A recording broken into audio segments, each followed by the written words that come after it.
In a small village, there lived a mouse named Gappu. He was a serial prankster. His days were spent devising endless tricks, driven entirely by his own amusement, without a second thought for the animals on the receiving end. Psychologists call this state the prankster's vacuum. It's a behavioral blind spot where the perpetrator only perceives the comedic payoff of their actions, becoming completely deaf to the collateral damage they leave behind. One afternoon, while rummaging through the forgotten corners of the old market, Gappu found a dusty red hat. As soon as he touched it, the hat glowed, hovered in the air, and spoke directly to him. It was a magical artifact that offered a very specific, absolute power. It promised Gappu the ability to take on any physical form he desired. For a mouse, the only real check on bad behavior is physical size.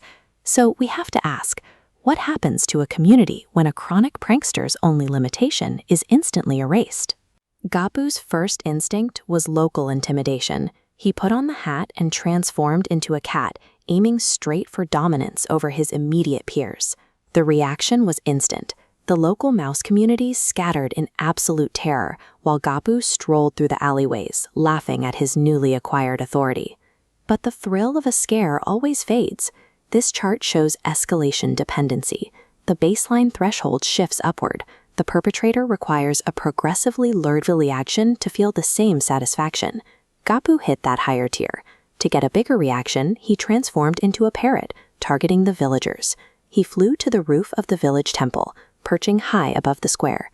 From there, he loudly mocked the people below, squawking his own name. Gappu is mischievous, over and over.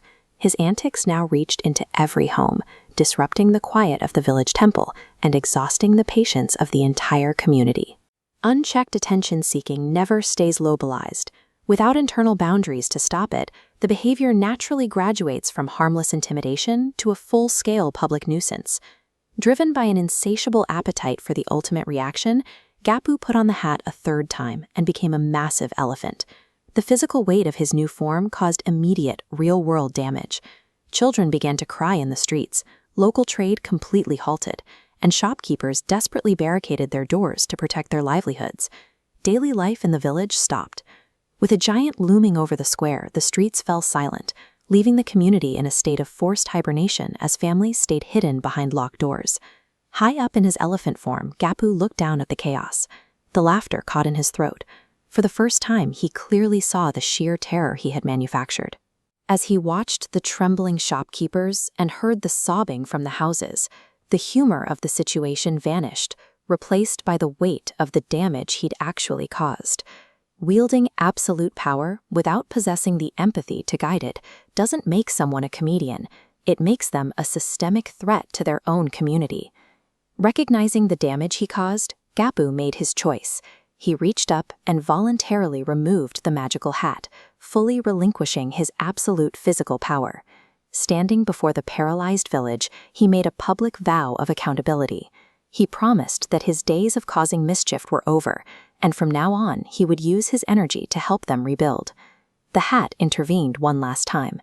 It told him that instead of offering another disguise, it would now grant him his most powerful identity yet, his own heart. The magic settled, and Gappu remained exactly as he was, a small, highly vulnerable mouse. The ecosystem of the village quickly repaired itself. Gappu's surrendered physical dominance was immediately replaced by deep social connection and genuine affection from the villagers he now helped every day. Manipulative masks and imposing avatars can certainly command temporary fear or grab fleeting attention, but true influence and lasting community respect are exclusively built through empathy and authenticity.